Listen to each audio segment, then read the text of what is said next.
Picnic আমাদের ব্যস্ত জীবনের ক্লান্তি দূর করে মনকে সতেজ করে তোলে। আর বন্ধুদের সাথে পিকনিক করার আনন্দ সত্যিই অন্যরকম। এটি শুধু সাধারণ একটি ভ্রমণ নয়, বরং বন্ধুদের সাথে হাসি ঠাট্টা আড্ডা একসাথে কিছু মুহূর্ত উপভোগ করে। মাকে দেখাবো, চলো আমাদের পিকনিকের কিছু মুহূর্ত দেখে নেওয়া যাক।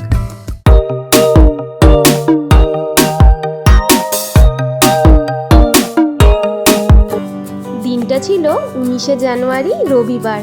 জীবনের সমস্ত ব্যস্ততা পিছনে রেখে ওই দিনটিতে আমরা সকলেই একত্রিত হয়েছিলাম। প্রায় সকলেই পৌঁছে গেছিল। প্রথমে এসেই মুড়ি, ঘুগনি, বোঁদে আর কল্যাণীদির আনা লবঙ্গ লতিকা দিয়ে শুরু হলো।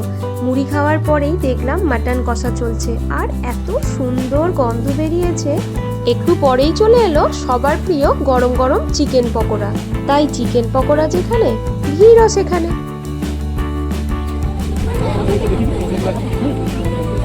খুদে থেকে শুরু করে বড়রা সকলেই কিন্তু চিকেন পকোড়া খেতে ব্যস্ত।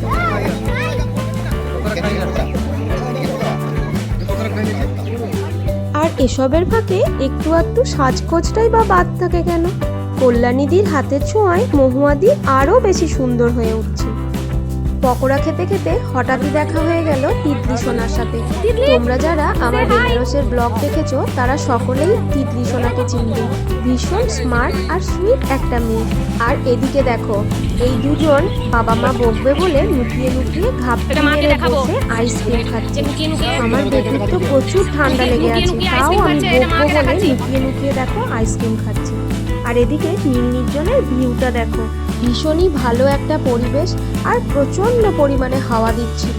এই দাদার ফেসবুকে আর ইউটিউবে একটা চ্যানেল আছে বাংলা চালচিত্র নামে। উনি আমায় বললেন নতুন ইউটিউবারদের নিয়ে তোমার একটা ইন্টারভিউ নেব। প্রথমে তো শুনে একটু ঘাবড়েই গিয়েছিলাম, যাই হোক তারপর এই পর্বটাও শেষ হলো। এই ড্যামের জলে দেখো কত হাঁস চড়ে বেড়াচ্ছে, অনেক পরিযায়ী পাখিও চোখে পড়েছিল। আর এখানে দেখো গাছ দিয়ে কি সুন্দর একটা প্রজাপতি করা আছে। এখানে কয়েকটা ফটো ও সেলফিও নিয়েছিলাম। সেলফি ছাড়া কি পিকনিক জমে বলো? ড্যামের ওপরে প্রায় 1 থেকে 1.5 ঘন্টা ঘোরাঘুরি করার পর নিচে নেমে এসে দেখি রান্না প্রায় কমপ্লিট।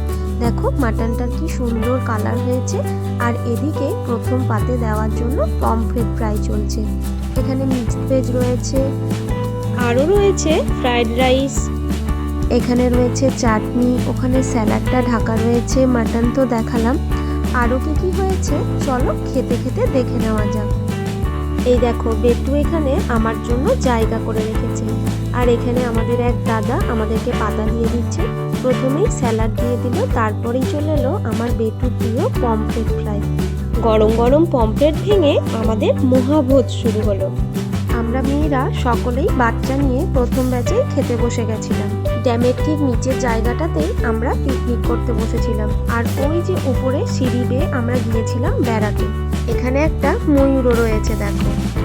এবারে পাতে পড়ছে ফ্রাইড রাইস, তারপরেই চলে আসছে মিক্সড ভেজ।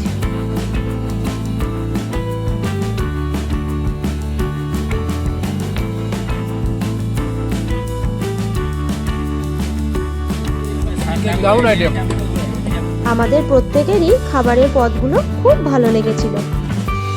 এদিকে দেখো পাতে মাটনও পড়ে গেছে। বেটু মাটন খেতে এত ভালোবাসে, কিন্তু পমফ্রেট থাকার জন্য ও মাটনটা খেলোই না। চাটনি পাঁপড় সবই পাতে পড়ে গেছে, আরও ছিল খেজুর গুড়ের রসগোল্লা। আমার এই ব্লগটা ভালো লাগলে একটা লাইক করে দিও। এই যে আমাদের পিকনিকের খাওয়ার কিছু মুহূর্ত। বিয়ে বাড়িই বলো আর পিকনিক, খাওয়ার শেষে একটা পান না হলে একদমই চলে না। সব রান্নার সঙ্গে সঙ্গে পানটাও কিন্তু দারুণ খেতে ছিল। এবার দেখো নেক্সট ব্যাচও বসে পড়েছে। আর এদিকে দেখো খাওয়ার পর মহিলা মহলে একটু গল্পগুজব চলছে। এই জায়গাটাতে মিশরীয় সভ্যতার একটা ছোট্ট রেপ্লিকাও আছে, যেখানে সবাই কিন্তু বেশ ভালোই ফটো তুলছিল, আমরাও তুলেছি। এবার সকলেরই বাড়ি যাওয়ার প্রস্তুতি চলছে। এই পিকনিকের ব্লগটি তোমাদের কেমন লাগলো অবশ্যই আমায় কমেন্ট করে জানিও।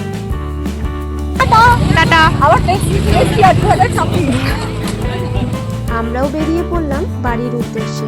প্রত্যেকে ভালো থাকবে, সুস্থ থাকবে। আবারও ফিরে আসবো নতুন কোনো এক ভিডিও নিয়ে। টাটা।